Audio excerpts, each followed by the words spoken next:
Good morning, everybody. It is Monday after Easter. Yeah, I'm losing days. I think it's April 6th, maybe. Anyways, I have some good news. The LJ is officially a roller and it's out of the garage. I've got to throw a wiring harness on the engine here in the next couple of hours. I've got some brake fittings on order for the brakes, but other than that, I've got drive shafts, I've got exhaust, I got suspension, everything's there. And she's sitting on her own weight outside the garage. So without further ado, let's flip this camera around and show you what we got happening. So as you can see, she's out in the great, beautiful sunlight. And that's my rooster, Kevin. He being a little butthead. Anyways, 318 in a Jeep Wrangler. The front half, as I've stated, is from a 98 TJ. And somewhere along its life down in Ohio, they grafted the back half of an 04 LJ to the old girl. Not the world's greatest graft job, but I was able to fix it, square it. And like I said early on, the old frame was out of square by about 3/4 of an inch at one point in time.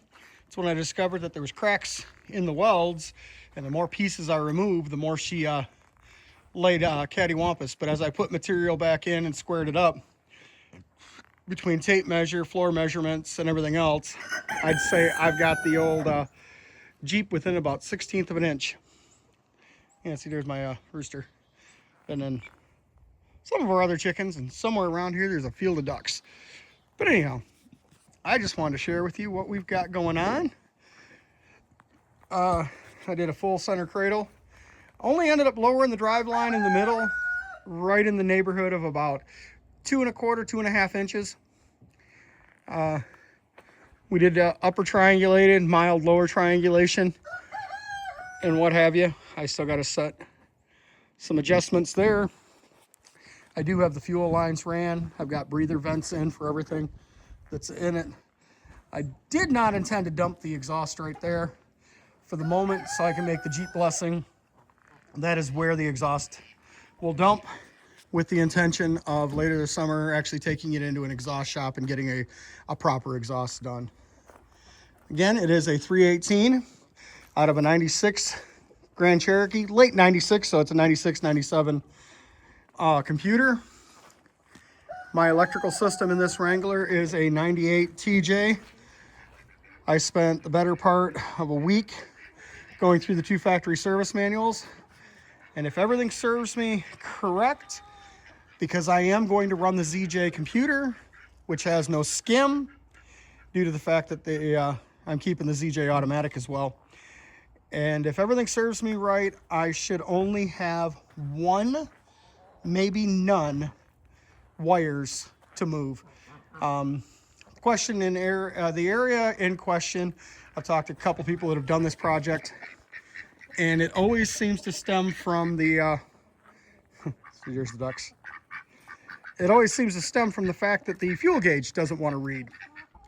Everybody can get them to run, get them to start, get the gauge cluster and everything to function, but everybody says the same thing. They have a fuel issue with the tank reading on the dash. And you know, to be perfectly honest, if that ends up being my only headache, I'll take it. But motor mounts are my own DIY design. Did what I could to get maximum amount of clearance. As you can see, track bar and drag link are pretty much in line. Due to the fact that I moved the track bar frame side pretty much under the frame rail, I could have went a little bit further, but I didn't. It is a little bit shorter than stock, but it's very much straight. I don't think we're gonna have too much issue at all. Going through full cycle, I don't get a whole lot of side to side slide. I do have to once the body's on just track bar length and so on and so forth. But man, I am so happy and so pleased with how this bad boy's turning out. I'm going to be pulling the cage in the garage here in another half hour or so, after I do some cleanup. Get the cage in, clean up some welds, get the cage in paint this afternoon, and hopefully by tomorrow afternoon I can get a couple of my buddies over here and get the old Jeep tub, which is hanging out back there, just sitting there in the garage, to start the tool hole repairs, couple dent removes, clean up some rust, start stripping it to go into paint. As for color, early on I think I had mentioned that I wanted to go with like a lime green. I have opted to go with a implement paint from a company called Magic. Got on their website, and they actually have some pretty good instructions on how to paint a Jeep or a truck. And they, even though it is a farm paint and an implement paint, they claim it's pretty good quality when it comes to putting it on a Jeep or a truck. So I'm going with my second favorite color, and I think I'll let you guys stew on that one. Anybody's paid attention early on will know what my second favorite color is. But yeah, you'll get to see the paint here in the not too distant future, because if everything stays as planned, I should be spraying paint by Thursday or Friday. And then I'll start putting the tub back together. Goal is mid to late next week, be mating the body back on the chassis. So anyways, I just wanted to give you guys a rundown, show you what's going on.